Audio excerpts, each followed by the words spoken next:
बहुत समय पहले की बात है। एक छोटे से गांव के पास एक गहरा जंगल था, जहां एक साधु अपनी तपस्या में लीन रहता था। उस साधु का नाम स्वामी योगनंद था। वह अपने त्याग, साधना और तपस्या के लिए दूर दूर तक प्रसिद्ध था। लोग उसकी पूजा करते थे, क्योंकि उन्होंने उसे कभी भी सांसारिक चीजों में रुचि लेते हुए नहीं देखा था। स्वामी योगनंद की आंखों में एक अद्भुत शांति और चेहरे पर तेज था, जिसे देख लोग मोहित हो जाते थे।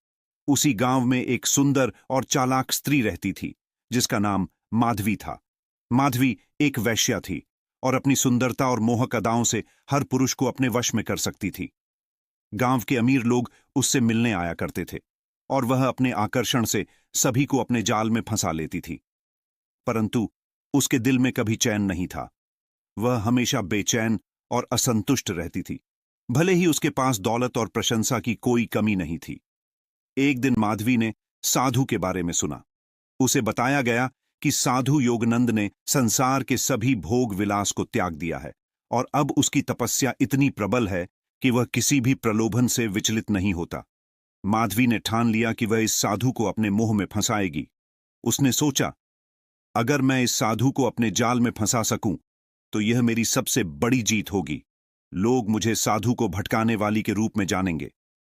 अगले दिन माधवी ने अपने सबसे सुंदर वस्त्र पहने, सोने चांदी के गहनों से खुद को सजा लिया और साधु के पास जाने के लिए जंगल की ओर निकल पड़ी। जब वह साधु की गुफा के पास पहुंची, तो उसने देखा कि साधु ध्यान में लीन है। उसके चेहरे पर एक अजीब सी शांति थी, जो माधवी के मन में और भी जिज्ञासा और चुनौती पैदा कर रही थी। माधवी ने जानबूझकर साधु का ध्यान भंग करने के लिए गाना शुरू किया। उसकी आवाज में मिठास थी, पर साधु ने उसकी ओर ध्यान नहीं दिया। फिर भी माधवी हार मानने वाली नहीं थी। उसने धीरे धीरे गुफा के भीतर कदम रखा और साधु के ओर करीब चली गई। साधु ने धीरे से अपनी आंखें खोलीं और माधवी को देखा। उसकी आंखों में कोई क्रोध या गुस्सा नहीं था, केवल शांति थी। माधवी ने मुस्कुराते हुए कहा, स्वामी, मैं आपकी शरण में आई हूं। मेरी आत्मा अशांत है, मुझे शांति चाहिए। आप ही मुझे शांति का मार्ग दिखा सकते हैं। साधु ने गहरे स्वर में उत्तर दिया, तुम्हारी शांति तुम्हारे भीतर है। उसे बाहरी दुनिया में ढूंढने का कोई लाभ नहीं। तुम्हारा यह सौंदर्य भी एक दिन मिट जाएगा, पर आत्मा की शांति अमर होती है। माधवी को साधु की बातों से फर्क नहीं पड़ा। उसने और नजदीक जाकर कहा, स्वामी, आप इतने कठोर क्यों हैं? क्या आप भी प्रेम से डरते हैं? उसने अपनी चूड़ियां उतारकर साधु के सामने रख दी और धीरे से साधु के पास बैठ गई। साधु ने अपनी आंखें फिर से बंद कर लीं और ध्यान में डूब गए। माधवी को गुस्सा आ गया, पर उसने खुद को शांत रखा और अगले दिन फिर आने का निश्चय किया। अगले कुछ दिनों तक माधवी रोज साधु के पास आती, उसे लुभाने की कोशिश करती, अपने सौंदर्य और मीठी बातों से उसका ध्यान भटकाने का प्रयास करती।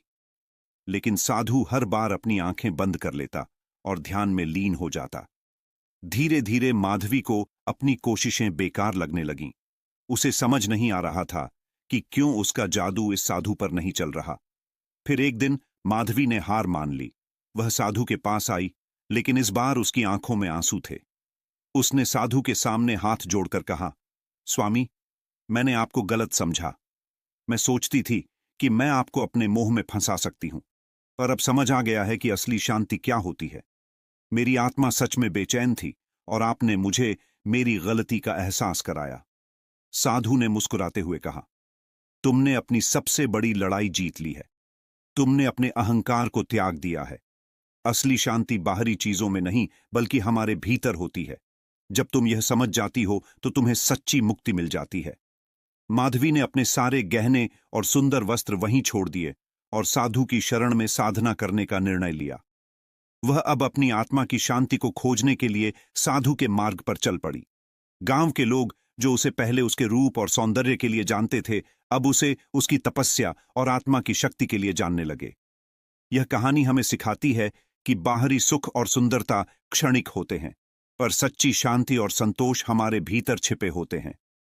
जब हम अपने अहंकार और मोह को त्याग कर भीतर की ओर देखते हैं, तभी हमें सच्ची मुक्ति मिलती है।